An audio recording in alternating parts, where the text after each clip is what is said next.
Good evening. You're watching the third most preferred TV station in Kenya. This is Switch TV News at 7. I am Lincoln Ombogo. Our sign language interpreter is Tracy Dorcas, and these are the top stories.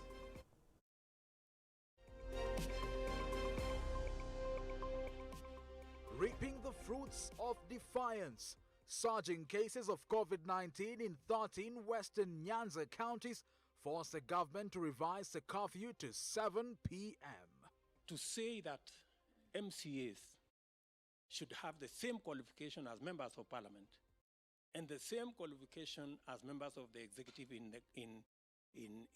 counties, governors, and the same qualification for president is not to be reasonable. Elective post-academic qualification debate.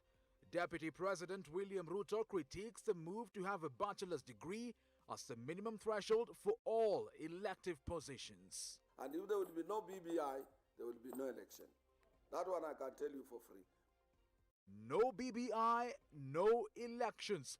CURFEW Secretary General Francis Atwoli'S wants the president's term extended if BBI flops. Our 30 minutes of the broadcast begins now.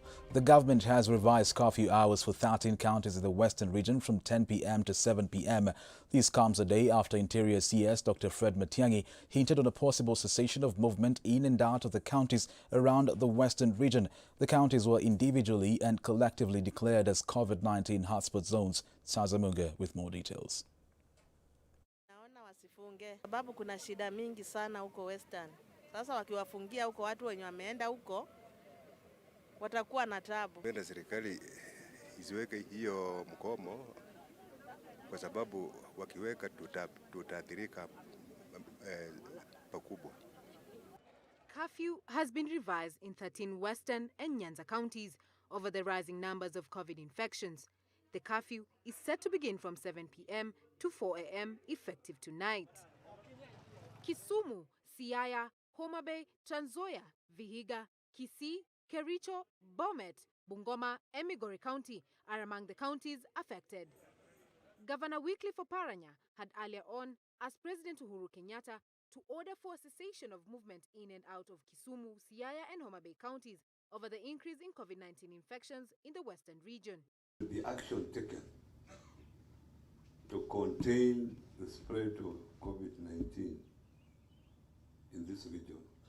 Oparanya has urged residents from the western region to observe COVID-19 protocols put in place by the government. So just to emphasize that COVID-19 is seriously with us. Meanwhile, 660 people have tested positive for the virus from a sample size of 6,176 tested in the last 24 hours.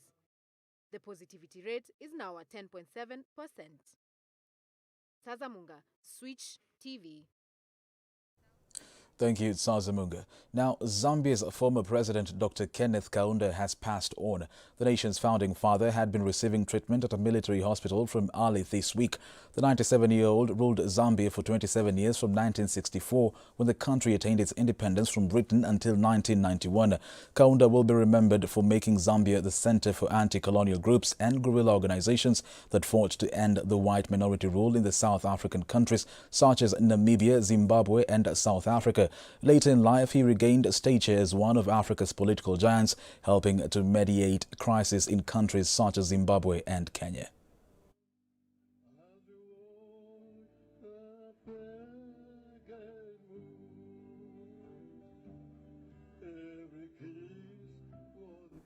Most sincere condolences to the people of Zambia. Deputy President William RUTO says it is time unreasonable restrictions were eliminated on the way of voters and candidates to be able to vote or vie in any election or referendum, further hinting that he will back any move to make reviews. David Kagina reports. Deputy President William RUTO has rejected the move to have same qualifications for all candidates across all political positions. To say that MCAs should have the same qualification as members of parliament and the same qualification as members of the executive in counties, governors, and the same qualification for president is not to be reasonable. Ruto has further added that he will rally behind the review of some sections of the Elections Act to allow a majority of Kenyans to run for elective positions. We are going to support the review of those recommendations that were made in the law so that we can allow the majority of Kenyans to be able to vie in these positions. This comes amidst various reactions from different factions of politics who feel like this move is aimed at cutting them out of next year's general election. David Kagina, Switch TV. Thank you, David Kagina. Meanwhile, Court boss Francis Atwoli has vowed that 2022 elections shall be postponed if the decision by the Court of Appeal shall discontinue the BBI. Atwoli says the High Court ruling had nothing to do with the BBI. It was just a political stand pulled to stop the BBI reggae. This comes shortly after the Service Party leader Mwangi Kiunjuri said no amount of confusion in the country will force Kenya to postpone the 2022 general elections. According to the Constitution, any act of Parliament regulating presidential elections can put on hold a presidential election. And if there will be no BBI, there will be no election. That one I can tell you for free. Because we don't want to die. We have been dying after 5 years. And workers are the people 2017. It is us who proposed revisiting of our 2010 constitution. According to me, the ruling that was made by the High Court judges had nothing to do with BBI. It was 100% political. If anything happened, they didn't give us a ruling, we'll still move to Supreme Court. If we can't get it, then we will have to start it afresh, and we will also extend the time. We will appeal through our parliamentarians to extend the election. Still on matters politics, ODM Chief Raila Odinga has hit back at his former NASA ally Kalonzo Musyoka, saying that he has not asked for his support ahead of the 2022 general elections. Speaking during his visit of the Coast region, Raila says he has not announced that he will be chasing the presidential seat, at the same time defending the BBI report, which he says is only at halftime.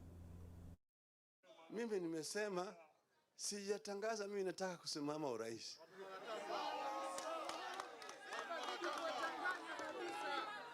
Nilitangaza, lakini wengine wanasema ati hawawezi kuniunga mkono. Mimi si nimeuliza wewe uniunge mkono? Mimi sijatangaza. Bado naanza kutetemeka, naanza kubweka. Subiri bwana, mambo bado. Sisi tunaangalia kwanza mambo ya mahakama ilitupeleka BBI kwa half time. Rege ijasimama, rege imeenda kwa half time. Sivyo? Endelee. Elsewhere, Education Cabinet Secretary Professor George MAGOHA has told off parents causing uproar the Form 1 placement was fair to students who scored good grades in the KCPE exams, adding that all students were placed in secondary schools according to merit. This craze of the 10 top schools must stop, and it must stop yesterday. It is not functional. We cannot fit about 100,000 children in 5,000 spots. So stop making noise and encourage your children, because quite a few of the parents are misguiding their children. If there was a mistake, for example, that a male child is taken to a female school, don't make too much noise. Let us just correct it and move on. If there was a mistake where perhaps a child was taken to a day school which is too far, let us correct it and move on. We must now think positively. President Uhuru Kenyatta said Kenya is adequately prepared to welcome back the World Rally Championship WRC, which kicks off in a week's time. At the same time, the president has urged Kenyan motorsport enthusiasts who will be attending the 4-day safari rally to behave accordingly, saying it had taken the country years of negotiations and preparations to bring back the WRC event after an 80-year absence. According to President Kenyatta, his government has been trying to woo WRC to hold their rallies in the country since 2010, but it has been facing hurdles. I really look forward to holding this event in the midst of of a crisis, of an epidemic, but I'm certain, even after we visited with Amina to see the trials not so long ago, very happy to see that COVID protocols were being maintained all across, and I'm sure that that will continue. Speaking at State House while presenting brand new cars to young Kenyan drivers Hamza Anwar, Makrei Kimathi and Jeremy Wahome, President Kenyatta urged Kenyan motorsport enthusiasts who will be attending the 4-day Safari Rally to behave well. To our young fellows, mine is just to wish you the greatest of success. And believe you me, you can make something. And not only just participating in this rally, but also representing us, I believe, the long term, even in international events, and putting Kenya truly and squarely on the rally map globally. Sports CS Amina Mohammed, who also spoke at the event, thanked President Kenyatta for his personal involvement in lobbying for the return of the WRC Safari Rally. Your continued commitment and support, Your Excellency, to the ministry has changed the sports landscape, providing expanded opportunities to Kenyans to excel in all sports. The World Rally Championship WRC Safari Rally is set to kick off in a week's time. Manuel Terrer, Switch TV. Thank you, Manuel Terrer. Public servants will be forced to sit tight and dig deeper into their pockets for the next 2 years. This is after the Salaries and Remuneration Commission found that no new collective bargaining agreements will be signed as a result of the tough economic times and the COVID-19 pandemic. Robert Homer with a full report. Among the public servants who will be hard hit by the current salary freeze conclusion of the commission are teachers, since they have been pushing for the new CBA, which would have seen the salaries increased. According to the commission, the current public sector wage bill consumes a larger percentage of revenue than the target set in the Public Finance Management Act 2012 and a larger percentage of the GDP compared to the average for developing countries. Earlier, the Teacher Service Commission TSC wanted a basic salary increment for teachers of between 16% and 32%, with the classroom teachers getting a higher perks, a proposal that has been pronounced null and void. The Commission has also resolved that salary adjustment for the public servants will continue to be applied within the current budget allocation. No additional funding will be provided for the implementation of job evaluation results in the next 2 fiscal years. As such, civil servants will continue to bear the brunt, considering that the government also rejected the 68 billion request to finance salaries increment and allowances beginning next month. Robert Omer, Switch TV News. With Robert Omer, we now take a short commercial break. Stay tuned, we'll be back with more.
Welcome back and thank you for keeping it Switch TV. The role of the Attorney General should be well defined as he appears both in the judiciary and the executive, and that politicians should stop resolving disputes through the media. This came up in a 2-hour conversation conducted by East Africa Law Society discussing on the status of the independence of the judiciary in the East African region. Caroline Sumer reports. While most countries in the region have constitutions that guarantee its independence as one of the arms of the government, this is not always the case. Mercy Deche, former vice chair of the Law Society of Kenya, says the role of the Attorney General should be well defined when it comes to fastening the independence of the judiciary. We have seen that the presence of the Attorney General has become a bit problematic because the Judicial Service Commission makes decisions which the Attorney General is party to, and thereafter, when the issue moves to court, you find that the Attorney General is now on the other side.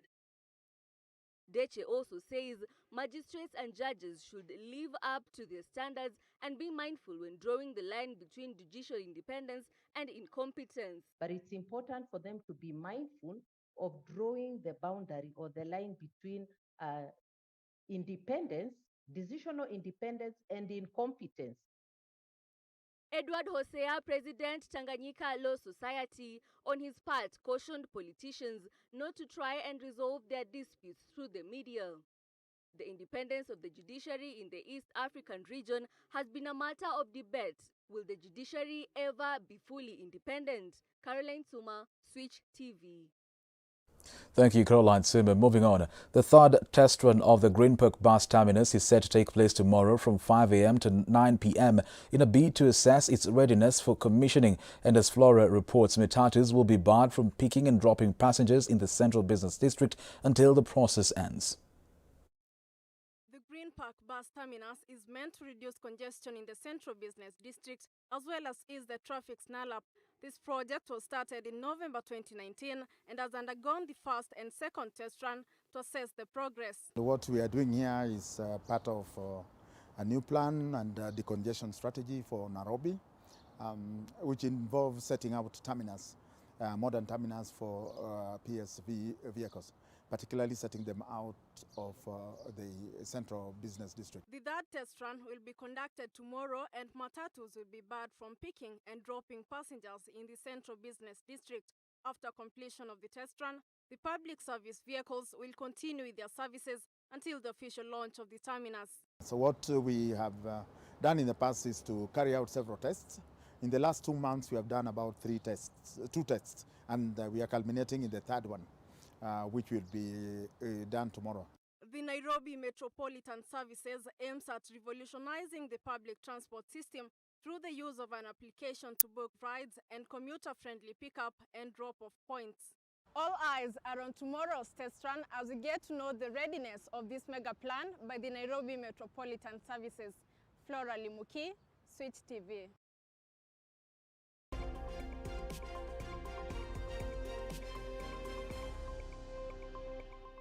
ABSA Bank Kenya has introduced a 25-year mortgage facility targeting middle-income families seeking affordable homes within Nairobi. The proposition seeks to increase mortgage uptake by prospective homeowners as they will enjoy a discounted rate of 12.5% per annum with up to 90% financing. Speaking during the signing off of ABSA My Vida partnership, Peter Butua, ABSA Bank Customer Network Director, has urged both existing and prospective customers to invest in the lengthened payment period and low interest rates of the ABSA My Vida mortgage proposition to own their dream homes.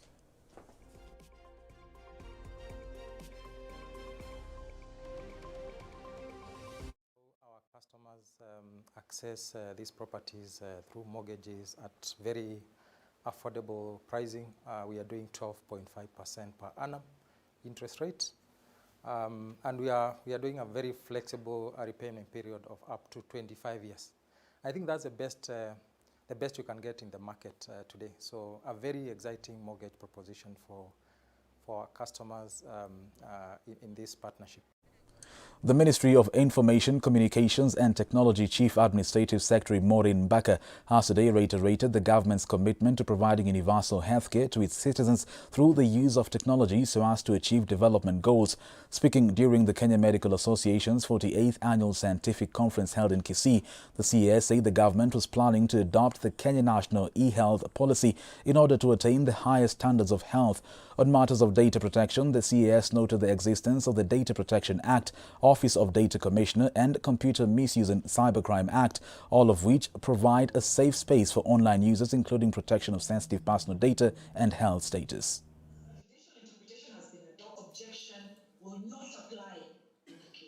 And we have recognized the role that ICT comes in to move us even closer to attaining universal healthcare. As the government, we have in place various policies that, create an enabling environment for ICTs, for the medical world, the medical fields to take up ICTs and to utilize them to create and to provide better services to the public. We have from our developmental blueprint, that's the Vision 2030, we do recognize the role that ICT plays when it comes to development. We also have our national ICT policy that does the same. When it comes down to creating an enabling environment, we have, during the conference, we've heard a lot about data protection and creating safe space for data online users. And as a ministry, we do have in place the Data Protection Act. We have established the Office of the Data Commissioner. We also have the Computer Misuse and the Cybercrimes Act that are all in place to create a safer online space so that users can use it, and also you can be comfortable sharing your data, as the Data Protection Act does, in line with the Constitution of Kenya, protects your data. That includes sensitive data and your health status. There's been a decrease of patients visiting the hospitals because of the issue of COVID and people fearing to get COVID infection. And I think this is a good opportunity where we can be able to embrace telehealth technologies to ensure that even from the comfort of your home, you're able to access health services, you're able to see a doctor, you're able to be prescribed medication. And for those who have chronic diseases, then we can use the same technology to be able to follow you up so that to improve the quality of care that you. Meanwhile, tonight we focus and explain the term USSD code. Well, most of us use it often, but do we understand what exactly it is? Our very own Apollo James explains. People in tech have a reputation for looking for high-tech ways to solve even the most basic problems. But sometimes there's beauty in simplicity, and USSD technology is as simple as they come. USSD stands for Unstructured Supplementary Service Data. It's a mobile technology that's more than 20 years old, but it's still being used on the most sophisticated phones today. If you take your mobile phone and press the asterisk key, followed by any combination of numbers, then you end it with a hash key, what you've generated is called an MMI code. MMI stands for Man-Machine Interface, which essentially means that you're having a two-way conversation with your phone, a machine. USSD is type of MMI code. What differentiates USSD from the others is that if you press send after you've pressed the hash key, the instruction is sent straight to your mobile network operator to execute. Now, if that USSD code is assigned to a particular service on your operator's network, you'll either be granted a direct access to the service or to a simple menu. From there, you can either use services provided by operators such as balance checks, please call me, and top-ups, or services from utility providers who work with your operator to reserve codes of their own. Apollo James, Switch TV.